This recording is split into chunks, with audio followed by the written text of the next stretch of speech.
Fala galera, beleza? Vocês estão bom? Galera, terçou, 27 de maio de 2025. Galera, onde tivemos convocação da seleção brasileira, afastamento e impeachment do Augusto Melo. Vamos falar de futebol hoje, vamos falar um pouco aqui também sobre um tema que eu gosto muito, que é o montanhismo. Mas antes, não se esqueça de se inscrever aqui no canal, Everaldo Lucas Oficial, dá aquele likezinho muito massa, compartilha com seus brothers e suas sisters. E também não se esqueça de me seguirem lá no Instagram, vou deixar o link aqui na descrição, Everaldo Lucas 07. Então vamos lá, vamos para o tema central do vídeo. Vamos falar um pouco aqui sobre a convocação da seleção brasileira. Ontem o Carlo Ancelotti convocou, fez a primeira convocação aí para a seleção brasileira, altos elogios aí aos jogadores brasileiros que já passaram por ele e também pelos jogadores brasileiros que atuam atualmente e que ele também ainda não trabalhou e vai ter a chance agora de trabalhar. Mas a convocação foi mais ou menos o esperado, com algumas surpresas. Alguns jogadores acabaram não indo, creio que por lesão, mas tivemos o destaque do retorno de Richarlison à seleção. Para mim, na seleção é um dos melhores. Muitos podem criticá-lo, falar um monte de besteira, mas é um dos poucos ali que veste realmente ali, que você vê que tem vontade de estar na seleção brasileira. Não que os outros não tenham, mas você vê que os olhos do Richarlison brilham com as convocações e vestir a camisa da seleção brasileira. Outra surpresa também foi a convocação do Hugo Souza, goleiro do Corinthians. Recebeu também como uma surpresa, inclusive até tem vídeo circulando aí nas redes sociais da comemoração dele e do elenco do Corinthians com a convocação. Teve também a convocação do Gerson, que saiu machucado, então esperamos que ele possa jogar pela seleção brasileira. O Andrei, que era do Vasco e tá no Hoffenheim, se eu não me engano, nem lembro mais qual é o nome do time que ele tá, enfim. O Andrei, aquele Andrei Santos que foi revelado pelo Vasco, também foi convocado. O retorno também do Andreas Pereira. Convocação também do Beraldo. Wesley, lateral do Flamengo. E, enfim, a principal ausência já era sinceramente o esperado, era Neymar. Até porque não tinha lógica nenhuma convocar o Neymar, já que o Neymar voltou a 2 jogos. E mesmo ele voltando a 2 jogos, ainda não iniciou uma partida, sempre entrou no segundo tempo. Mas o Neymar não vai ser convocado? Óbvio que o Neymar vai ser convocado e provavelmente ele vai ser o titular ali no ataque da seleção brasileira. Mas não é o momento ideal para convocar o Neymar, por vários motivos. Primeiro, está voltando de lesão, e toda vez que ele voltou de lesão, ele teve uma nova lesão. Então é melhor ele se recuperar e ficar 100%, para quando voltar para a seleção, voltar realmente ali focado e 100% na seleção. Então é interessante também que ele fique de fora dessa convocação. Provavelmente na próxima já venha a convocação do Neymar.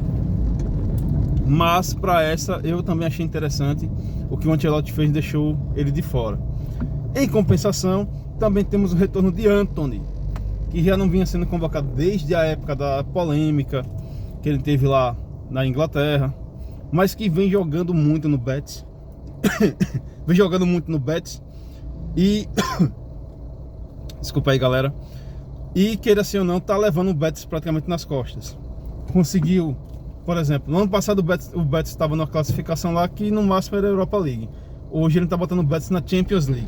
Então prova que o jogador tá fazendo toda a diferença ali no elenco do time do Real Betis. Gostei da convocação, só achei para mim ainda tinha um jogador outro que poderia ter sido convocado. Eu percebi a ausência de alguns jogadores ali no meio de campo para armação de jogadas, mas é uma convocação que eu achei interessante. É uma convocação também que eu acho que pode dar frutos para a seleção brasileira. E acho que já a partir da próxima convocação ele vai começar a formar o time ideal, o grupo dele, para poder ali seguir para a Copa do Mundo de 2026. Falar um pouco aqui agora sobre o impeachment do Augusto Melo. Augusto Melo, ontem, antes do impeachment, da votação do impeachment, fez um pronunciamento de despedida. Muitos ali acharam que era renúncia, mas não. Ele só fez um pronunciamento de despedida porque ele já sabia que na votação ele ia perder de lavada, e foi realmente o que aconteceu. Perdeu ali de feio. Mas isso também já era previsto, até porque, como eu já venho falando em outros vídeos, a situação do Augusto era muito delicada e era muito melhor ele ter renunciado tanto para a imagem dele como para a imagem do Corinthians, ou renunciado ou pedido afastamento até que as coisas fossem esclarecidas. Ele ainda acredita na inocência dele, então isso não pode ser descartado, já que ele vai ter que provar isso na justiça. Caso prove, aí a situação muda completamente, porque, enfim, precisa saber quem foi realmente ali que cometeu as falhas. Mas caso ele seja culpado, então prova que o Conselho Deliberativo do Corinthians conseguiu ali ter um acerto, que era tirar um presidente que fez coisa errada. Como todos ali estão falando que ele fez coisa errada, então, beleza. Mas o único ponto de interrogação que eu coloco aqui foram mais de, sei lá, desde a saída do Alibi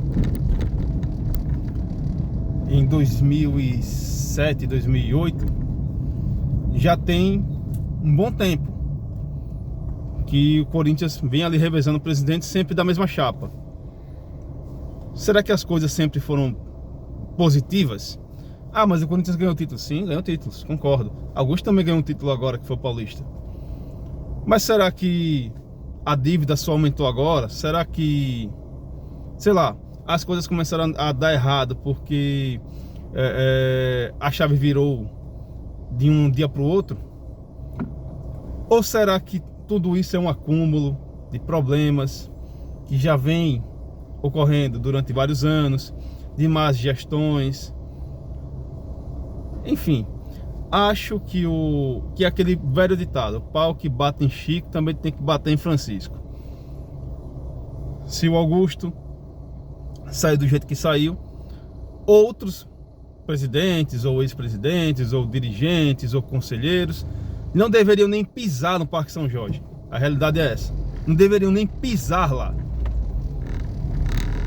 Essa é uma opinião. Também não citarei nomes, mas o torcedor corintiano, a própria Gaviões, que no início apoiou Augusto e hoje não estava mais apoiando, sabe exatamente quem são essas pessoas. E que provavelmente vão tentar agora uma chapa nessa próxima eleição, porque o vice-presidente vai assumir, se eu não me engano, em até 5 dias tem que convocar aí os conselheiros, ou sei lá quem é, para poder definir aí como é que vai ser o rumo do Corinthians. Vamos torcer para que esse próximo presidente que assuma, não sei se esse vice vai ficar ou se vai ser outro, vamos torcer para que esse presidente que assuma consiga trazer bons frutos ao Corinthians, consiga realmente levar a sério o Corinthians e trazer bons patrocínios, fazer bons contratos, trazer jogadores importantes, revelar também jogadores e dar respaldo também ao time e blindagem, coisa que não vem acontecendo há muito tempo. Falando agora um pouco sobre montanhismo, galera, gosto pra caramba do tema sobre montanhismo. A temporada do Everest acabou, mas muita coisa aconteceu nessa temporada e muita coisa bem difícil de se explicar. Por exemplo, o Brasil mandou uma expedição, não o governo brasileiro, óbvio, mas os brasileiros fizeram a expedição, tiveram patrocínios em comemoração aos 30 anos do Brasil no Everest. Inclusive, quem estava lá nessa expedição era o Valdemar Niklevinski, que foi um dos primeiros brasileiros a escalar o Everest.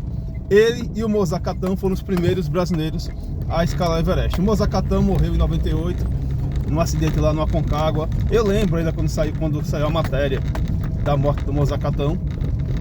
E o Valdemar Niklevinski ainda continua vivo e ele estava lá nessa expedição. Só que o Valdemar acabou tendo que sair da expedição e voltar para o Brasil por conta de infecção de garganta, logo depois da primeira tentativa de ataque ao cume. Já os outros escaladores, os outros alpinistas, o Pedro Hauck, o Lucchesi, ainda ficaram lá no Everest para tentar um segundo ataque ao cume, numa segunda janela, na janela de cume. Só para contextualizar um pouco, porque ainda vou gravar a terceira parte lá daquela tragédia do Everest de 96. Ainda não fiz. Na verdade eu fiz, só que acabei apagando por engano. Lá no Everest existem duas janelas clássicas de cume. Todas elas são no mês, elas normalmente são no mês de maio. Tem uma janela entre o dia 8 e o dia 12, 13 no máximo, dependendo muito ali como estejam as condições climáticas. E a outra janela entre o dia 18 e até no máximo dia 25 de maio. Fora dessas datas, é muito perigoso tentar ali fazer um ataque ao cume. E mesmo assim vai depender muito das condições climáticas que estiverem naquele dia. Pois bem, os brasileiros estavam lá no Everest no dia 9 para o dia 10 para tentar fazer o ataque ao cume no dia 10. Mas o tempo virou. No dia 9 dava para fazer o ataque ao cume, mas eles decidiram fazer no dia 10. E no dia 10 o tempo mudou totalmente, os ventos ficaram muito fortes, eles tiveram que abortar, desculpa galera, e voltar ao acampamento 2. E aí lá eles decidiram descer até o acampamento base para tentarem um ataque ao cume nessa segunda janela de cume. Aí foi quando o Valdemar Niklevinski passou mal, teve infecção de garganta, teve que voltar. E os outros brasileiros que estavam lá foram tentar fazer o ataque ao cume. Quando foi agora nessa segunda janela, eles foram até o acampamento 4, por volta do dia 21, 22 de maio. E aí, entre o dia 22 e 23, eles fizeram uma tentativa. Chegaram até uma região chamada Balcony, que é a plataforma Balcony, que é um platô. E os ventos estavam muito fortes. E eles acabaram decidindo voltar para o acampamento 4 e dormir uma noite para ver se o tempo melhorava para poderem fazer mais uma tentativa, ou descerem, abortar e tentar uma outra oportunidade. Só que o Everest é uma montanha que é muito imprevisível também. Não é só a Nanga Parbat. O Everest também é uma montanha muito imprevisível porque ela define o tempo ali. O tempo vira de uma hora para outra e aí fica muito perigoso. E os brasileiros tomaram a decisão correta de descerem e preservarem as suas vidas. Foi frustrante? Realmente, para quem estava ali e para quem vive do montanhismo, é muito frustrante você tentar o cume numa montanha que além de ser muito cara, é a maior do mundo. Hoje está osso. É muito complicado a pessoa conseguir ali aceitar. Mas, como o próprio Pedro Hauck fala nos vídeos, a montanha vai continuar ainda lá. Mas a sua vida é mais importante. Até porque você precisa preservar a vida e em uma outra oportunidade você vai lá e tenta escalá-la de novo. Então eles tomaram a atitude correta. Aí muitos podem até criticar porque quando eles estavam descendo do Balcony, um outro grupo estava se aproximando e esse outro grupo continuou escalando a montanha e conseguiram fazer cume. Mas eu lembro ainda de uma postagem do Pedro Hauck em que ele fala de um Sherpa e um japonês, se eu não me engano, que o Sherpa aconselhou o japonês a descer, o japonês discutiu com o guia dele e decidiu continuar. O que aconteceu? O Sherpa morreu, o japonês morreu. Então, é interessante que as pessoas também escutem os guias e também percebam os limites do próprio corpo. Até porque é muito complicado você estar na altitude acima de 8.000 metros e ainda tentar ultrapassar um pouco os limites normais do seu corpo. Então, os brasileiros fizeram correto. Desceram a montanha, não cometeram o mesmo erro que ocorreu lá naquele acidente de 96, que eu vou terminar ainda esse vídeo. E parabéns a todos os brasileiros que tentaram o cume no Everest esse ano. Ano que vem espero muito que eles tentem novamente, que eles cheguem lá e que vai dar tudo certo. Inclusive já mandei até mensagem para um deles, que é o Pedro Raul, que sigo ele, dando apoio, dizendo, pô, cara, vocês fizeram um excelente trabalho e na próxima oportunidade com certeza vocês vão estar lá, vocês vão chegar no cume, vocês vão levar a bandeira do Valdemar, quem sabe até o Valdemar também vá para lá, ou quem sabe até também o Joel Krieger siga também na expedição aí com vocês. E é isso aí, galera. Espero que tenham gostado do vídeo. Não se esqueça de me seguirem lá no Instagram, everaldolucas07. Não se esqueça também de se inscreverem aqui no canal Everaldo Lucas Oficial, dá aquele likezinho muito massa, compartilha com seus brothers e suas sisters. E valeu!